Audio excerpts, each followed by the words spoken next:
सोचिए, साल है 2026 और दुनिया एक तरह से तबाही के बिल्कुल कगार पर खड़ी है। ईरान, अमेरिका, पाकिस्तान, ये सब बड़े बड़े देश एक ऐसे भयंकर संघर्ष में उलझ गए हैं जो किसी भी पल एक फुल फ्लेज्ड वर्ल्ड वॉर बन सकता है। हर तरफ सिर्फ तनाव है और किसी को नहीं पता कि आगे क्या होने वाला है। और ऐसे में दुनिया के हर कोने में हर किसी के दिमाग में बस एक ही सवाल घूम रहा था। क्या क्या ये तीसरा विश्व युद्ध है? और ये सिर्फ एक सवाल नहीं था, नहीं, ये एक ऐसा डर था जिसने दुनिया की सबसे मजबूत, सबसे बड़ी इकोनॉमीज की भी जड़ें हिलाकर रख दी थी। तो सवाल ये उठता है कि हम इस मोड़ पर पहुंचे कैसे?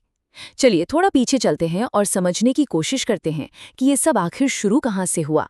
वो कौन सी चिंगारी थी जिसने देखते ही देखते पूरी दुनिया को इस आग में झोंक दिया? तो हुआ ये कि सबसे पहले मिडिल ईस्ट में कुछ मिलिट्री बेसिस पर अचानक हमले हुए। ईरान ने इसे सीधे सीधे अपनी सॉवरेनिटी, अपनी संप्रभुता पर हमला माना और जवाब में बिना देर किए मिसाइलें दाग दी।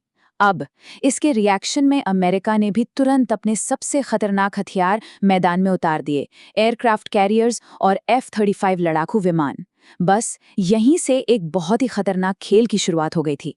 और फिर हालात काबू से बाहर होते चले गए, बहुत तेजी से।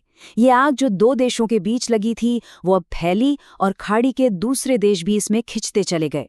सोचिए, आसमान में फाइटर जेट्स की गूंज, रडार पर लगातार चमकती मिसाइलें, हर पल एक नई तबाही का डर बना हुआ था। यूनाइटेड नेशंस लगातार कोशिशें कर रहा था, पर सिचुएशन बस बद से बदतर होती जा रही थी। लेकिन ये लड़ाई सिर्फ जंग के मैदानों तक ही सीमित नहीं थी।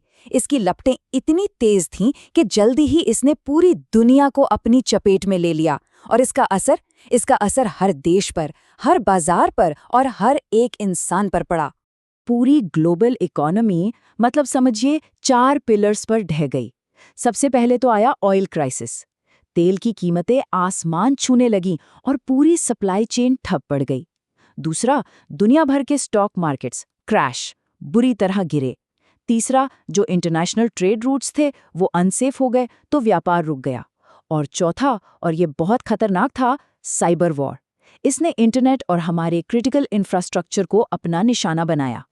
लेकिन इन सब चीज़ों की सबसे भारी कीमत वो हमेशा की तरह आम लोगों ने चुकाई। लाखों लोग बेघर हो गए, अपना सब कुछ पीछे छोड़ने को मजबूर। स्कूल कॉलेज अनिश्चित काल के लिए बंद, मतलब एक पूरी पीढ़ी का भविष्य दांव पर लग गया था।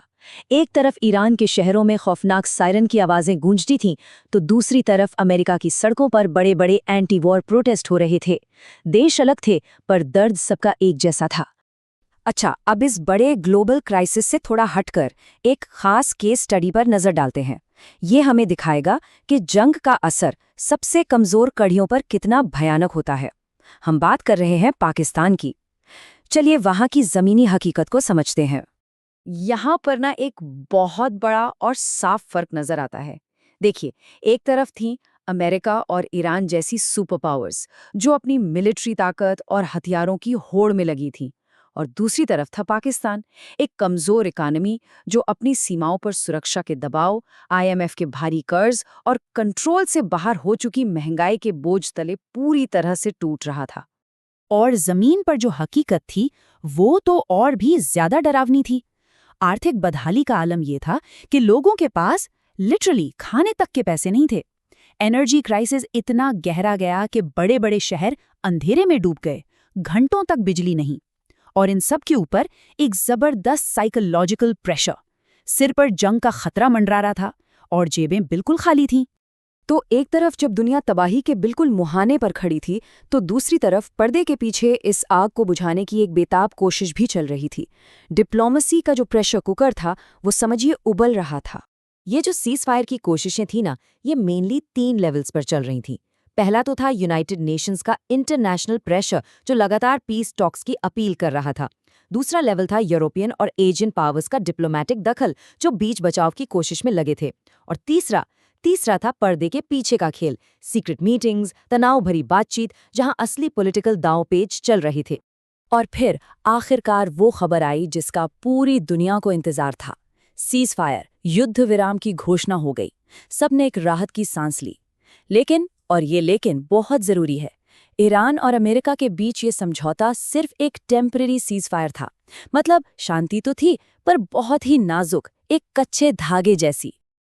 लड़ाई तो रुक गई, ठीक है, लेकिन अब वक्त था उस भारी कीमत का हिसाब लगाने का जो इस नाजुक शांति के लिए चुकाई गई थी। और ये कीमत ये बहुत ज्यादा थी। पहला, ह्यूमन कॉस्ट। हजारों लाखों लोग बेघर हो चुके थे, विस्थापित हो चुके थे। दूसरा, इकोनॉमिक कॉस्ट। पाकिस्तान जैसी कई देशों की इकोनॉमीज पूरी तरह तबाह हो चुकी थीं और अब बस उभरने की कोशिश कर रही थीं। और तीसरा, और शायद सबसे बड़ा नुकसान, वो था डिप्लोमैटिक कॉस्ट। देशों के बीच का भरोसा वो हमेशा के लिए कमजोर पड़ गया था। एक ऐसी दरार पड़ गई थी जिसे भरना शायद अब मुमकिन नहीं था। एक बहुत सही बात कही गई है कि युद्ध सिर्फ सीमाओं पर नहीं लड़ा जाता, ये लोगों के दिलों में भी गहरे घाव छोड़ जाता है। और शायद ये ऐसे घाव हैं जो कभी नहीं भरते। तो सवाल ये है कि ये जो शांति है, ये एक नई शुरुआत है या फिर किसी अगले बड़े तूफान से पहले की खामोशी? शांति तो है, पर ये कितनी टिकाऊ है, ये कोई नहीं कह सकता।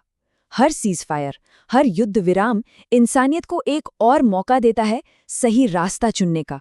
अब देखना ये है कि क्या दुनिया इस बार इस मौके का सही इस्तेमाल कर पाएगी।